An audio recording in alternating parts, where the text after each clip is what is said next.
And that's what the Most High is coming back to destroy. We don't care if you like it. We don't care if you don't like what we say. That's what the Most High looks for. Men are going to speak the truth. We don't give a damn about what you people think. We don't care if you know me. We don't care if you know our family. We don't give a damn about none of that, man. Whatever you did know, that's old. We're new people now. We're a new man. Y'all still the same old raggedy, evil, wicked person you were 10 years ago. You just got worse and worse as time progressed. The prophets that have been before me and before thee of old prophesied both against many countries and against great kingdoms, of war and of evil and of pestilence. Right, and that's what we're warning you about. That's what we're trying to get not you 2/3, but the elect that are out there, get you to understand that you got to prepare yourself, man, because war is about to come. We're in a spiritual warfare right now, but eventually it's going to manifest itself physically. It's going to become a physical war. Like in the book of Jeremiah says that they're going to be looking outside their windows while the war, people are being slaughtered right in front of their houses, man. It happened just this past week. The brother called me, texted me telling me that there was a bad accident, and it happened to land in my mother's yard with a body laying in the yard. And I talked to my mom, and my mom was all scared and didn't know what to do, but called the police. And then the operator was like, "Well, is it bad?" And she's like, "Yeah, there's a body on there, and the fucking car's on fire." Until when you start seeing it, you're gonna understand the reactions. You're gonna understand people's reactions when it's happening, when someone's being slaughtered, their head getting cut off right in front of your yard. You're like, what the fuck is going on? And there ain't nothing you can do about it, because the scriptures say that the people of the land are not gonna regard the police, the leaders of the world. They're gonna get crushed. It's gonna be unstoppable.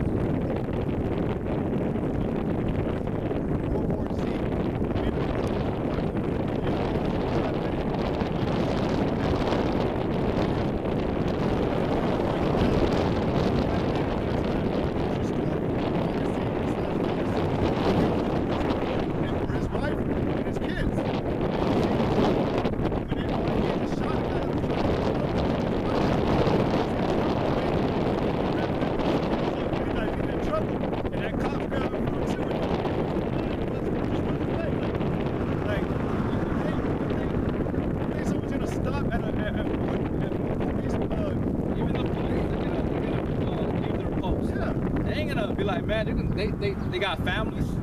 Yep. You know what I'm saying? That's why when the shit pops up, they're gonna send in foreign, what they call Interpol, international police. They're the ones that gotta come in here and really push things. They're gonna use foreigners to do that, because the soldiers out of America, they ain't gonna fall for that shit, man. They want to come back home. They don't want to be over there. So that's what Esau's gonna use. He's gonna use an intruder, a troop that's going to come in and do exactly what the hired us want done. That's why the scriptures say we're not ignorant of Satan's devices. Where's that one in Isaiah where it says when a troop shall come in like a flood? Is it like 50? Yeah, somewhere.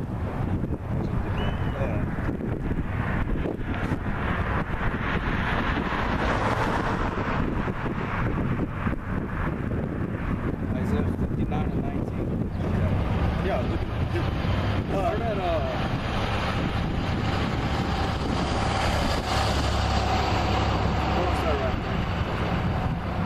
Isaiah chapter 59, verse 19. So shall they fear the name of the Lord from the west, and his glory from the rising of the sun. When the enemy shall come in like a flood, the Spirit of the Lord shall lift up a standard against him. All right, so the enemy's gonna come in as a flood, man. He's gonna come in with great force, fierceness. That's why the scriptures say, Esau, the devil is like a roaring lion seeking who he may destroy. When you see a lion coming for the kill, that's thousands. Not a thousand. What the lion weigh? That's a lot of, and then now, and then when he's running, the momentum, that's a lot of fucking pounds of pressure, man. That's gonna hit you, and it's gonna knock down anything that's in his path. A lion can knock you down with his paw like he's playing with a mole rat, man. That's crazy, man. A lion is they can take gunfire in their bodies. They can take that. That's been proven a bunch over YouTube, man. Yeah. So that's how Esau's coming in, man. He's coming in to you people like, and y'all was trying to allow that. And at that time, you're gonna be like, why is God, how can God do that? Why is God not saving me? Hey, it's not gonna be the way they thought it all times either. I think today's not gonna be like that. Death and pain have to come first, man. That's the way it's always been. And that's the way it's always gonna be. Well, not always gonna be until the return of Yahushua. It's gonna be life. We don't have life here. This is the shadow of death, man. It's the valley of dry bones. Great cemetery. Big ass graveyard. This is Revelation chapter 12, verse 12. Therefore rejoice, ye heavens, and ye that dwell in them. Woe to the inhabitants of the earth and of the sea. For the devil is come down unto you having great wrath. And the devil has come down unto you having great wrath. A lot of you people think the devil is some mythical creature in the flames of hell with red horns, red body, and a tail with a pitchfork, man.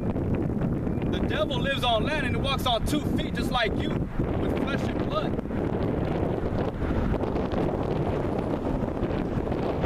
Woe to the inhabitants of the earth and of the sea. For the devil is come down unto you having great wrath. Because he knoweth that he hath but a short time. Because he knows he has but a short time. He knows he lost his salvation. Those Amalekites over there, the Khazars, they know they're not the true Jews. They ain't telling the rest of the world. So their job is to deceive the whole world. That's their job. But you average Edomites, so-called white people, y'all don't know that you're according to the Bible the devil. A devil, the word diablo means deceiver. That's what that word means. An accuser. Okay? And they falsely accuse us of things that they put into the world. The serpent, starting with the serpent. Down to Cain, Esau, and through his children, Nimrod, Semiramis, all these different wicked people I'm naming, they're the ones that had put that into the world, man. Revelations 12 and 10. Or, you know, I'm going to start out with verse 9 again. And the great dragon was cast out, that old serpent called the devil and Satan. Right, so that devil that the Bible speaks about goes back to the Old Testament, Genesis, that old serpent. Then it goes back to the dragon in Revelation in the New Testament. So it's telling you in a whole nutshell that it's the same person with different names. Just like Yahushua, he's known as a counselor, he's known as Emmanuel, he's known about as the King of Kings, Lord of Lords, different titles. But it's talking about one person though. You see what I'm saying? So the devil is Satan. He's the red dragon, the great dragon, and he's that old serpent, the serpent in the time of Adam and Eve. What? And that great dragon was cast out, the old serpent called the devil and Satan, which deceiveth the whole world. Who deceived the whole world, man. How did he deceive you?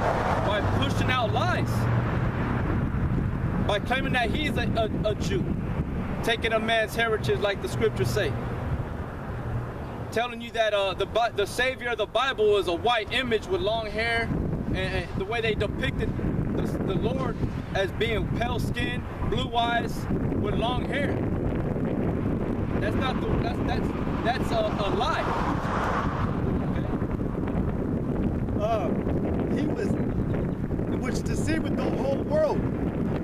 cast out into the earth, and his angels were cast out with him. Right, so he was cast out of the care of Yahweh Shai. Now he's looked at, because in the scriptures, Esau is the only nation of all the nations that's not gonna find mercy with the Lord, man. The other nations gonna at least be able to be slaves in the kingdom. Esau's gonna be abused, treated like a slave at the same time, but at the end, he's gonna be exterminated. He's gonna be extinct. He's gonna no longer exist. And it tells you that in the Zondervan Bible Dictionary. You're never gonna see an Edomite, man. You're never gonna see or hear that of the seed of Esau is here on the earth. The seed of Esau is gonna be done away with. And the Indians, in the time of the Indian, even the scriptures talk about Yahweh Shai, which proves the Indians are Israelites. But they always say when they're killing their enemy that they're gonna kill and destroy the fruit of their loins to diminish it from the face of the earth. Where do they get that? They get that from the scriptures, through the Spirit, to do away with that certain line, that certain that Edomite that they had encountered, and they had a beef. So he's destroying the rest of his lineage, his line of family.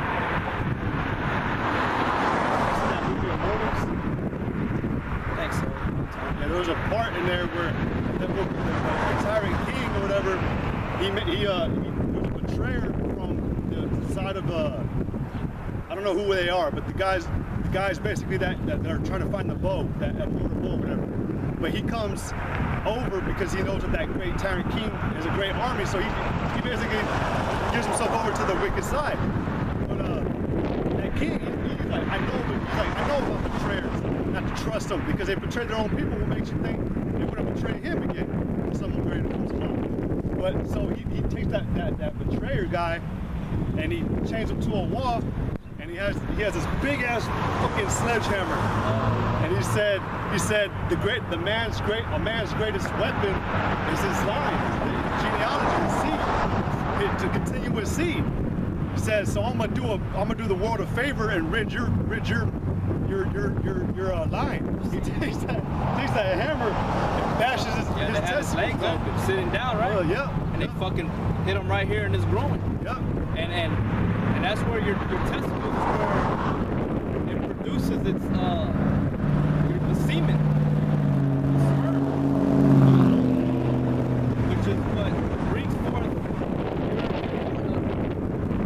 your like we're saying, generation, your next generation of your line, of that man. Because speaking about these things, a lot of y'all like things that y'all take for granted or take for a little thing, man. Talk about a man being a lot of people just see that, oh, it's not a bad thing. It's a flower, man. It should be nice. You don't get it, man. A lot of these little things were actually upheld as very big things in the old time. And they really still are today, but just people don't really care, man. Like, that's why they say today, like, when an enemy comes to someone, he wants to kill them. Like today with the gun, like the average gangbangers, whatever, people home to us, say, like, man, why do you don't come back?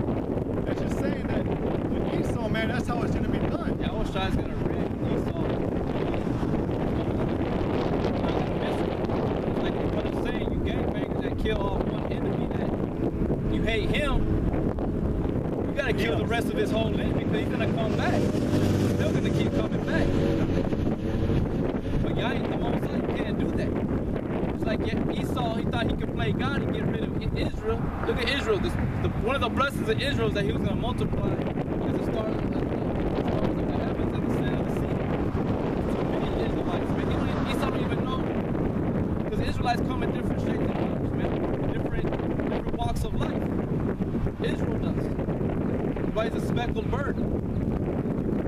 So the only thing he can do that he can see was to give the whole world lies, even killing off his own people with lies. You know, that don't benefit, because Esau has the power to give us truth, to give us the certain herbs, and for us to practice on how to cultivate the land right.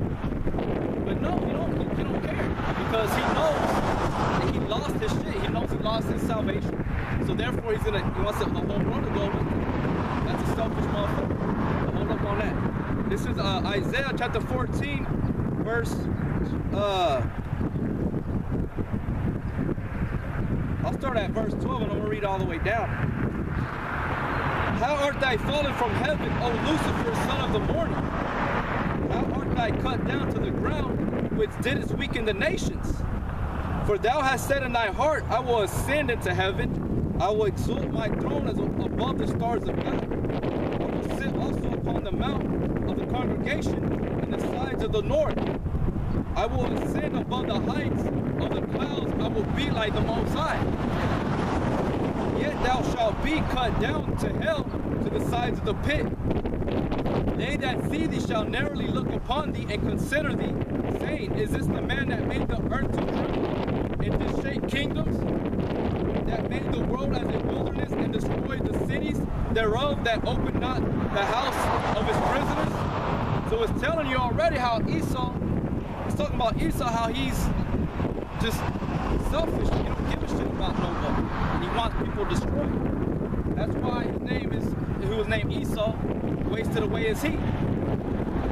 All the kings of the nations, even all them lie in glory, even one in his own house. But thou art cast out of thy grave like an abominable branch. And as the raiment of those that are slain, thrust through with a sword, that go down to the stones of the pit, as a carcass trodden under feet.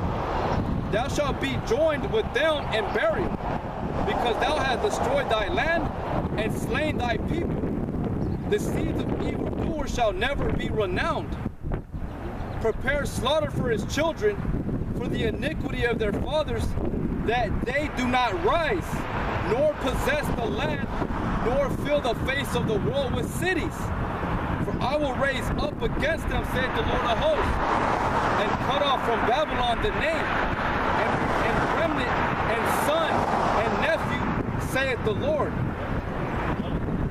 So, yeah, because of everything that he's wanted to continue, like it said right there, that he doesn't want to open the house of his prisoners. Like the brother was saying, he has the power to do things, he really could, but he doesn't. He continues to pollute the land, continues to spray that chemical shit all over us all day long. Poison. Yeah, poison, man. Lies. That poison represents in the scriptures is lies. False doctrines, religion, idols, homosexuality, condoning all sorts of criminal mischief that is rejected and despised by Yahushua, the true landlord of the earth, the true owner of the earth. That's why Esau, he's a king. He's gonna be judged accordingly and greatly by Yahushua. Yes. Yeah. This is Job chapter 27, verse 13. This is a portion of a wicked man with the Most High, and the heritage of oppressors which they shall receive of the Almighty. If his children be multiplied, it is for the sword, and his offspring shall not be satisfied with bread. Those that remain of him shall be buried in death, and his widow shall not weep. Though he heap up silver as the dust and prepare raiment as the clay, he may prepare it, but the just shall put it on, and the innocent shall divide the silver. He buildeth his house as a moth, and as a boot that the keeper maketh. The rich man shall lie down, but he shall not be gathered. He openeth his eyes, and he is not. Terrors take hold on him as waters. A tempest stealeth him away in the night.